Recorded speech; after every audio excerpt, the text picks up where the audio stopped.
Hey everyone, it's Anthony Rios here, and I wanted to share some thoughts with you. I've been doing a lot of reading about emotional work, our emotional well being, and a very interesting book about the second half of life. I have to get the correct name so I don't say it wrong, and I'll get that for you and I'll put it in the group. But what I want to talk about is how we're going about this time now that we're in the fall. And in the teachings that I work with, the Mexica teachings and the Mexican curandero teachings are about reflection. We're now in the west direction between the fall equinox and the solstice, the winter solstice. We're in the west direction, and this is a time of reflection, a time to look and see what needs to be tended to.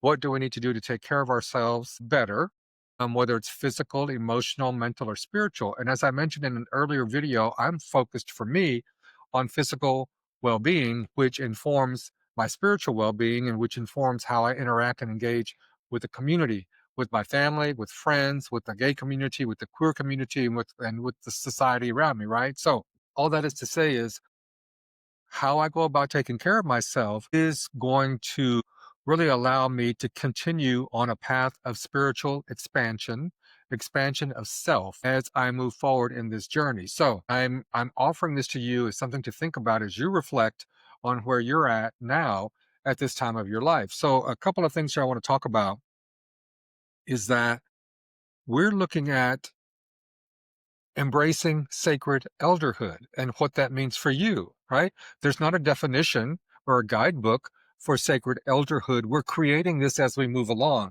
And that's what's so exciting about it, is that we get to create this as we move along. So sacred elderhood means different things to different people. For me, having had a life in the 1980s and 1990s, activism around HIV and AIDS, and working in some nonprofit organizations that were run by gay people, out gay people, specifically focused on HIV prevention and AIDS advocacy or advocacy in general around HIV and AIDS at the local, state, and national level. And that was a big learning process for me. It also let me see a lot of things that I didn't really expect to see in a well educated, professional community of gay men. That was a big eye opener. And I'll have to go into a long story about what that one of these days, because it was over about a dozen years. And it really opened my eyes to some things about how gay white men in particular, who I was working with, professionals, right? We're talking about people with advanced degrees, master's degrees, PhDs, things like that, and working in this field, which was really an unknown field to work in. HIV prevention and advocacy around this topic was completely new, but there were people who were acting like they were like the end all be all in this field of work. Now, I had my own issues to work with during that time as a gay man, as a queer man, and that's a topic for another story. But I'm saying all this to say is what I learned then informs what I'm doing now and how I'm looking at embracing elderhood and sacred elderhood as a gay man. I have a whole different worldview than I did when I was 20, 35, or 45.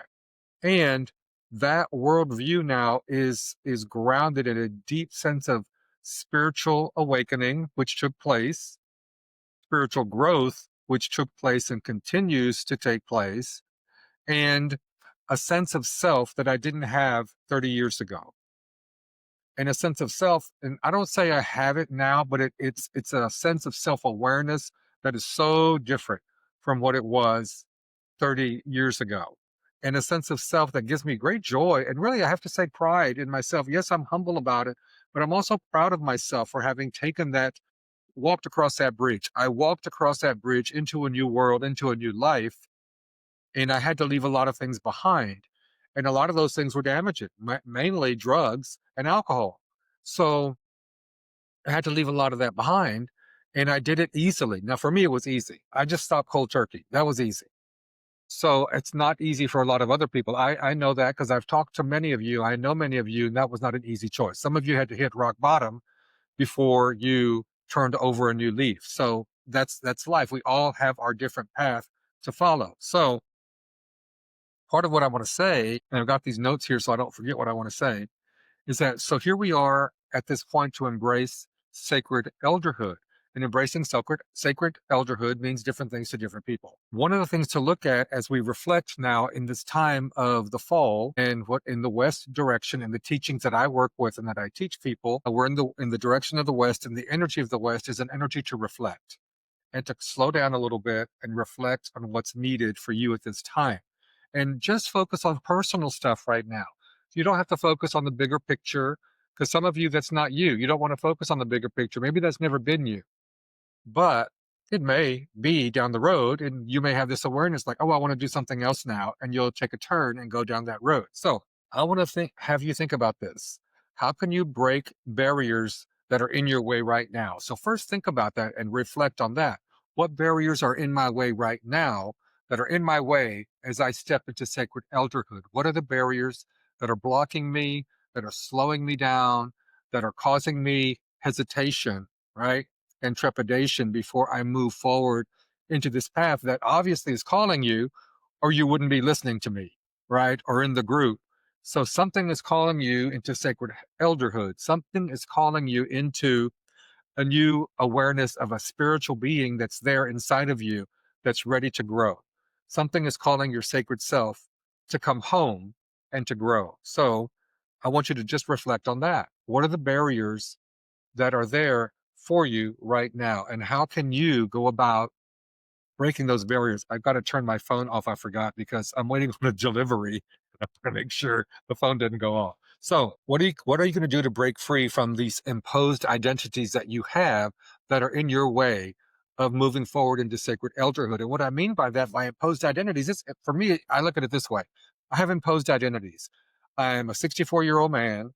I'm a Mexican American. I live in Texas. My family is three generations in my hometown, and before that from Mexico. So that's an identity, right? And it's imposed on me just by the accident of birth. And another imposed identity is the identity I took on as a gay man in my early 20s, and the identity that I expanded upon during that time of life. So now that's an imposed identity, and part of it is imposed by the gay quote unquote culture of what it means to be gay or what it meant to be gay in the 80s and the 90s. That kind of changes over time, but that's an imposed identity, right?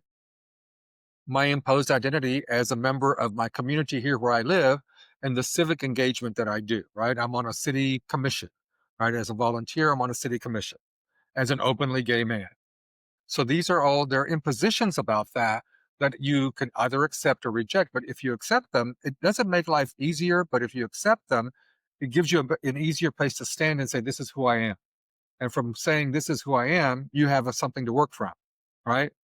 And this is about conscious awareness of where you stand right now. And when you have the conscious awareness of where you stand right now, you can better reflect on one, where you stand right now, and are these places good places for you to stand? What needs to change? What needs tending to?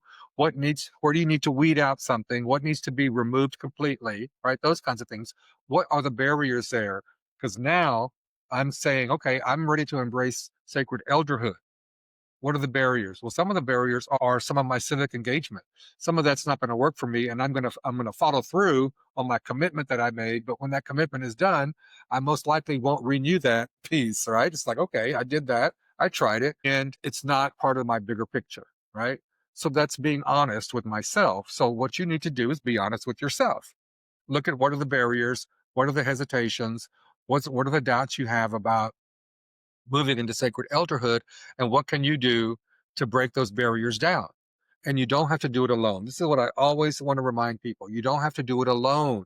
Talk to somebody, post a question in the group, ask your questions. This is a safe space for you to ask these kinds of questions. It's like, I really don't know, I've got to deal with my family, or I'm dealing with an elderly parent. My mother is still alive. I talk to my mother all the time. Thankfully, we're very good friends, and thankfully she's in great shape. She's in great physical shape and mental shape and all of that. So thankfully, but some of you, maybe you're dealing with an elderly parent and it's driving you crazy because it's a burden, right? And you know it's a burden, and they may know it's a burden. Maybe their mental health isn't what it used to be, and you're dealing with a parent who's going through whatever stages they're going through at this time of life. So just be honest. Be honest about it and ask the questions you need to ask, because that could be a barrier. And you don't have to do it alone. Do you have the support you need at this place, at this time, in life, wherever you're standing, do you have the support that you need? Okay. So part of it is it takes some courage to start walking across that bridge, right, into sacred elderhood because we don't know what it is. We're creating it. We're creating it. We don't have any role models for elderhood in the gay community. We can look around and see other old queens. We can look all around and see other old queens. And what I see, for the most part, doesn't empower me. It doesn't light me up. I don't want to be like them. And is there judgment in there? Yes, there's got to be judgment. Okay, you can't. I'm being honest. That's part of our emotional makeup. Otherwise, we don't know what to choose. If I could look at that and say, no, I don't like that, I wouldn't have a place to say, oh, I want to go this way. So don't beat yourself up for being judgmental about it. Do not beat yourself up for being judgmental about it because that's going to give you an opening to a new truth for you. Okay. So the other part I want to talk about here is that your individuality as a queer man at this point in your life is divine. It is unique to you, right? So there's a universal consciousness of divinity, and there's your unique part of it. There's a universal consciousness of divine light, and then there's your spark of that light, and there's my spark of that light. Okay, so that's something to think about. And who are you as this individual piece of divine light inside the universal consciousness of light? Who are you? Who are you? And how do you want to show up as that person, as that spark? Okay. And how are you letting that light shine? And it doesn't mean you have to be out there and everyone's looking at you. No, that's not what I'm talking about. How are you letting the light shine for you? Which means the way I say it or the way I look at it is, how are you taking care of yourself? Your light can't shine if you're not taking care of yourself physically, mentally, emotionally, and spiritually. How are you taking care of yourself? And since we're in this fall direction, in this time of the year for reflection, so take a look. And as I said in another video, I'm focused on physical health for the rest of the year. Between now and the winter solstice, I'm focused on physical health because that's going to give me a lot more strength as I keep moving forward into the next year and the next year and the next year. So that will allow my inner light to shine brighter because I'm taking care of my physical body, right? I'm taking care of my physical body. So what are you going to do to take care of your physical body so that your inner light can shine brightly and you can be guided more easily on this path? And you can walk the path a lot easier if you're tending to your physical body, if you're tending to the needs of your physical body. If you've been putting off an appointment with the doctor, you know something's going on and you haven't gone, right? And maybe they've called you to remind you, hey, you know, we want you to come in for this checkup and you keep putting it off. That's one of those barriers I talked about earlier. That's a barrier, right? Whatever mental block that is that has you not wanting to go because you don't want, you've got this already conceived notion of what the doctor's going to tell you. You have no idea what the doctor's going to tell you. So take your ass to the doctor, take your ass to the clinic and do the appointment, right? I have 2025, I've had more doctor's appointments this year. Good stuff, nothing bad, thankfully. But I've had more doctor's appointments this year than I've had in years past. Usually it's just twice a year. I go to the doctor. That's it. Right. And then once a year to the eye doctor. That's it. 25, I've had dermatology stuff. I've had my cataract surgery. I've had this. I've got some aches going on in my bones. I'm like, oh my God. And I know it's aging, but I got to deal with it. And I'm not one of those people who's afraid to go to the doctor. I'll go. I'm in the healing space, right? I'm in the healing space. I got to take care of myself, right? Or else it just wouldn't work. So that's a barrier I don't have it in my way. So if that's a barrier for you, please take care of it. Okay. Now, as I said a while ago, you're not alone. You're not alone. And if you take anything away from this video, please hear this. You are not alone. You are not alone.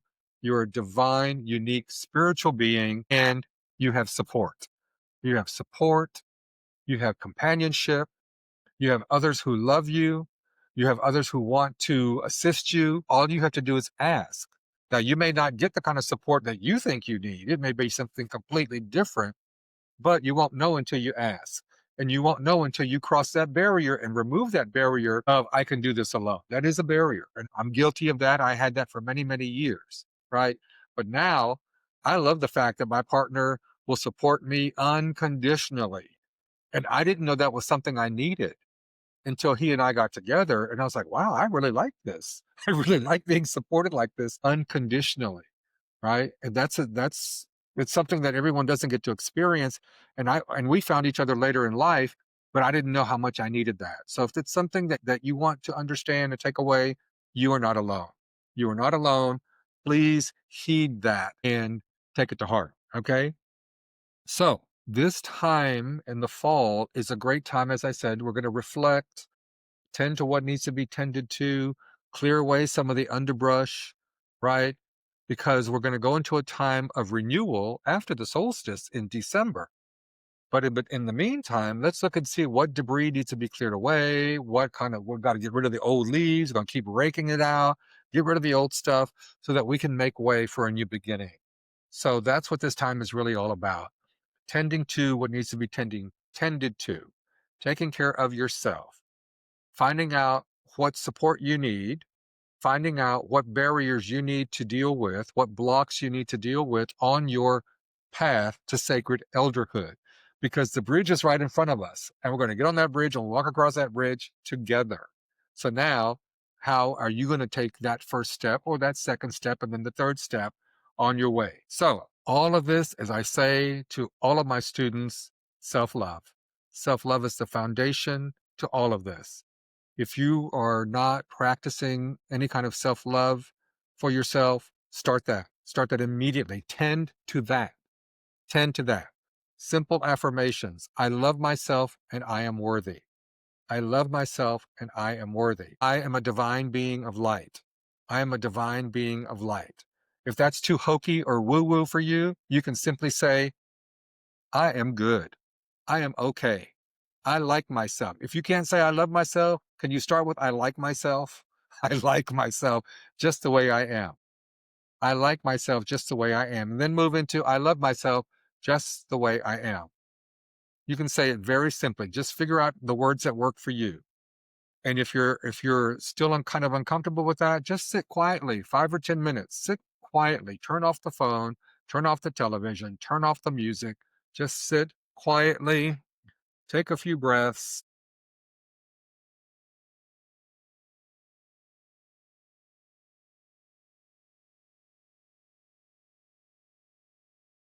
Let your nervous system regulate and slow down and just be with yourself. One of the things that I found with so many students over the years is that all the distractions that we have in our world are not letting you be with yourself. All the distractions are not letting you spend time with yourself. And many of us don't know what it feels like just to be with ourselves. So,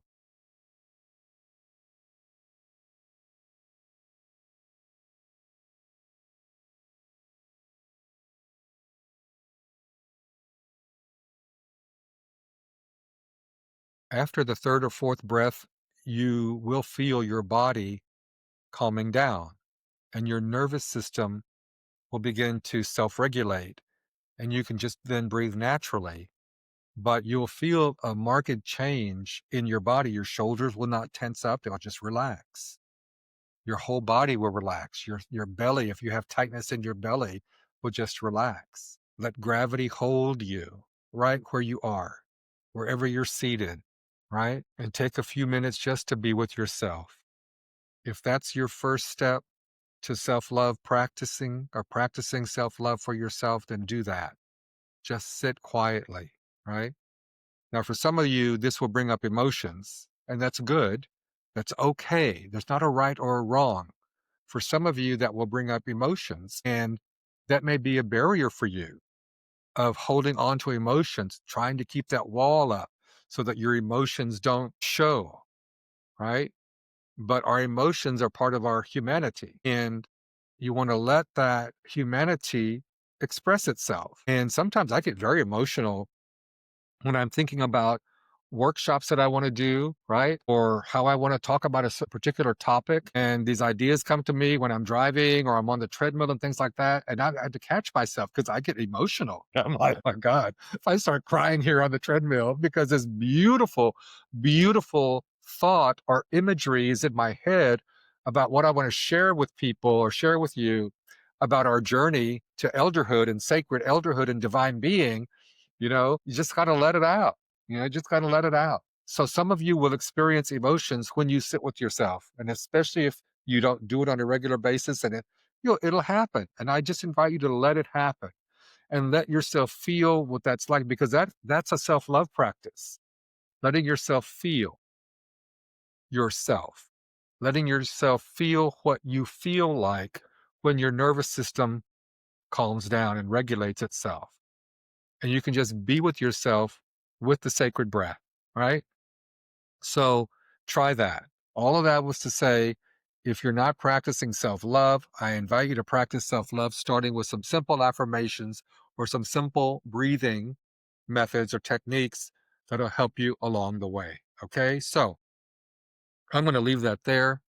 Don't forget, reflect, honor yourself, take care of yourself, and love yourself. We'll talk again real soon. My name is Anthony Rios. It's a pleasure and an honor to share time with you. Okay, talk again real soon. Bye now.